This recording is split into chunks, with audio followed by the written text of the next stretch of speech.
looked it up. Dog. How about dog? Legend. Underappreciated as a. Let's talk.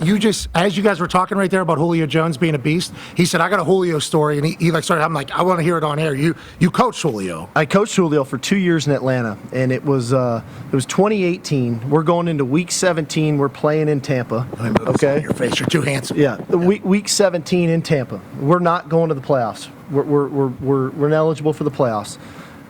Antonio Brown decides not to play Week 17. So Julio has won the receiving crown. He's the leading receiver in the NFL. He decides to play.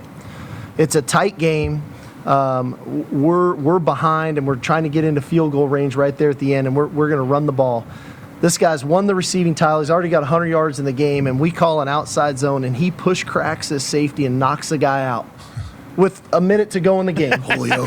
Hey, with a minute to go in the game, gets called for a 15-yard penalty for hitting the guy too hard.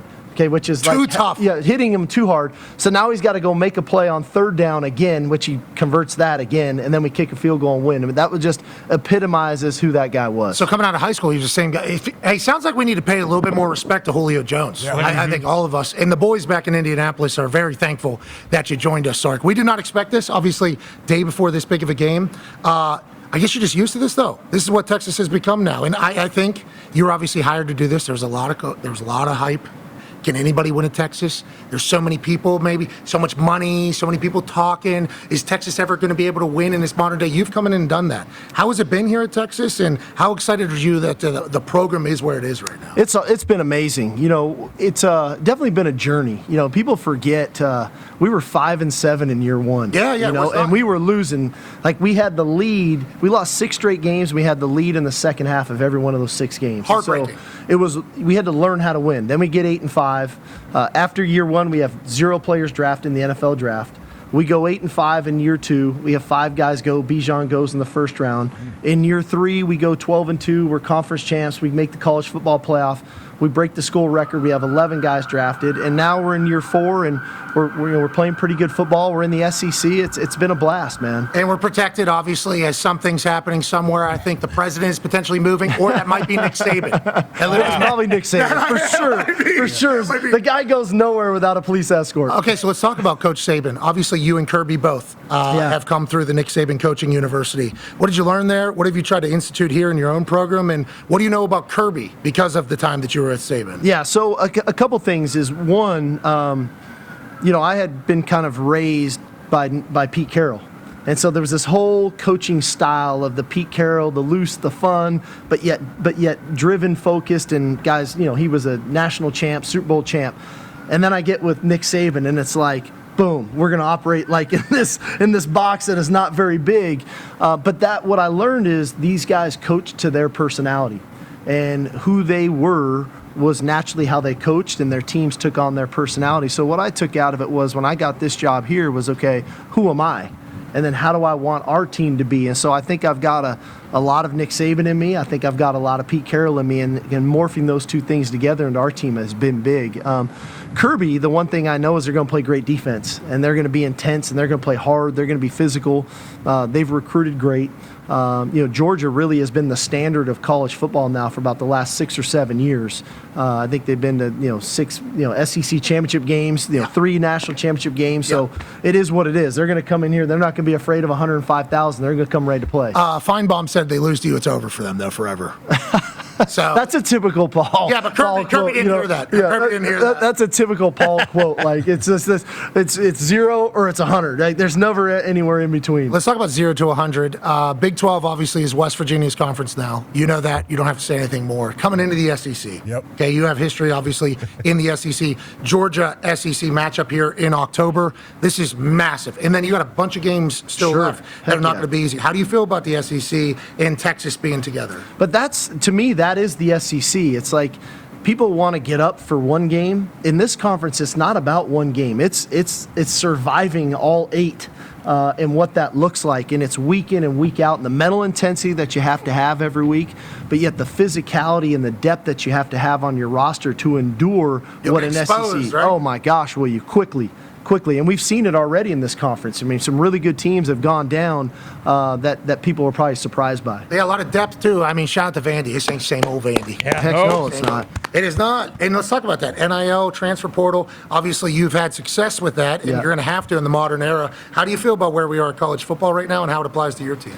Well, first of all, I'm going to say this about college football. I think from a popularity standpoint, we're at an all-time high, man. We're at all-time high, baby. College football is It's winning. amazing, man. And showing up every week. It's amazing. I think this new playoff is going to be incredible for college football. But I also think we have to continually adapt as programs, right? Times are changing, right? NIL has changed, revenue sharing coming, what that's going to look like, conference realignment.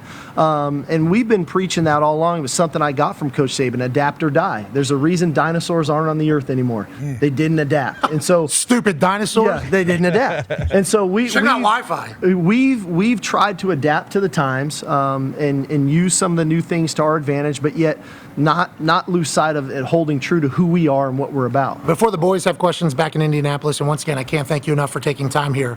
The Arch Manning, Quinn Ewers conversation brewed quickly. Yes. I was a part of it. Yeah. So I apologize for That's okay. adding even more into it. I've known Arch since he's a little boy. Yeah. I've seen Arch since he was just a little boy. Probably smaller than the size of Cooper's hat last week. How about that? That was awesome. Where did he? That's a fair hat all the way. Listen, Cooper's one of the greatest humans to ever exist. I mean, just him being a part of it all is fantastic. But like the amount of depth you just have across the board at all positions is huge. It's going to be huge for the SEC football. When Arch comes in, plays the way he does, Quinn Ewers gets hurt, he leaves. There was never a doubt by you or from basically the Manning family or anybody. Everybody was rowing in the same direction. This is Quinn Ewers' team. This is Quinn Ewers' team. How do you think Quinn has handled it, and what do you expect out of Quinn on this massive stage with Georgia? I give both those guys a lot of credit for how they've handled this. I think Arch is Quinn's biggest supporter. And when Arch was playing, I think Quinn was his biggest supporter. Dope. And that's a really cool sign of a great team, right? And the teammates that they are and the way they support one another. It's not easy when the backup goes in and he might get a louder ovation than you get as the starter. Name's Manning. Yeah, I mean, it just is what it is. Yeah. But I think the acknowledgement of that, understanding the situation, those guys, like I said, supporting one another, I think has been huge. One thing I know about Quinn, big games come, that guy shows up, and he's played really good football for us in all the big games we've been in, and obviously we've got a big one here tomorrow. I expect that guy to show up. I can't wait to watch your team. AJ has a question for you back in Thunderdome. Yeah, hey, Coach, obviously huge game tomorrow. I'm just wondering, whatever the last thing you say to your team as a group before they head out, is that something you plan? Is it more organic? Like, do you have any idea what you might say now? I'm sure people ask you this as like a cliche question and everything, but I'm just wondering how much time you actually put into that, or do you just want to go off the top of your head?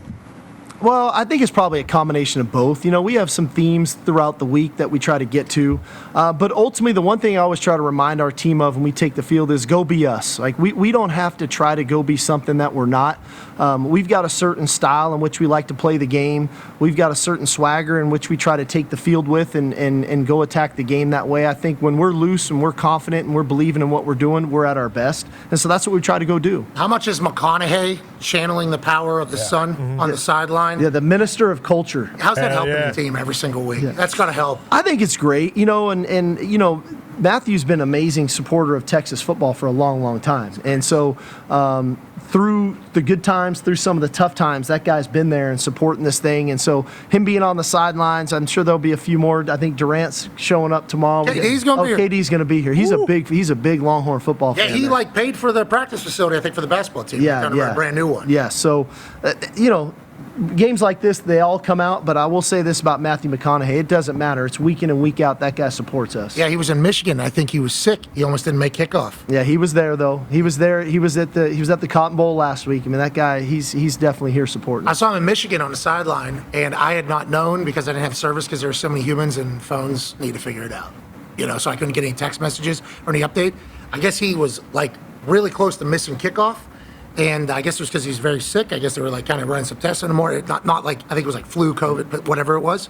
He gets there and I go, God, you look so good. He goes, I've lost 10 pounds in the last 24 hours, brother. And I'm like, okay. And then he turned around, I was sick, I almost didn't make it, but I'm here, And I'm like, great to see you. And then he turns around immediately, you guys got a first down, and he's the loudest on the sideline at first. His energy is just so infectious, man. How about last year during the Bama game, you guys are standing right there, and the touchdown to Worthy right in front of you guys. It's a great shot, and man. His genuine happiness, pure joy for how big of a star he is. What a weapon for your team, but also just Texas as a whole. He loves the university. I think a lot of people do, Yeah. which is a weapon for you. I've been looking around the stadium. Yeah, it's amazing. So where's our loud? Because these look real nice over here. Down there, that corner, students, Loud. Very. That's where it's at. How's and the there's light show? orange smoke. Well, the drone show is going to go up tomorrow.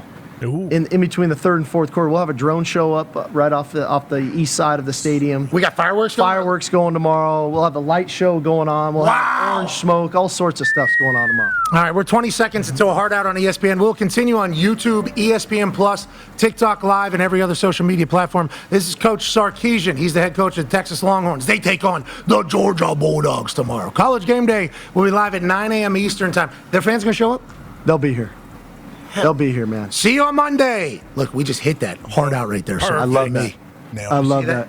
We did Big it. time, brother. That's good. We're still live, though. We are still live, Coach. We are still live. Let's make sure. Yes. Let's not give away any strategic or anything like that. You got the Luke Casey hat on. I like that. So man. Parker McCollum, you know who he is? Yeah. So he's Texas music boy. Yeah. He wears this hat, gave me this hat.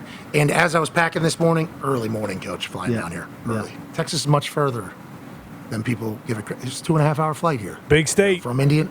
Big state. Big Real state. big, A lot of big people. state. This morning I wake up, I say, you know what? This is in tribute to Parker McCollum, that super handsome Texas son of a bitch who sings the hell out of some songs.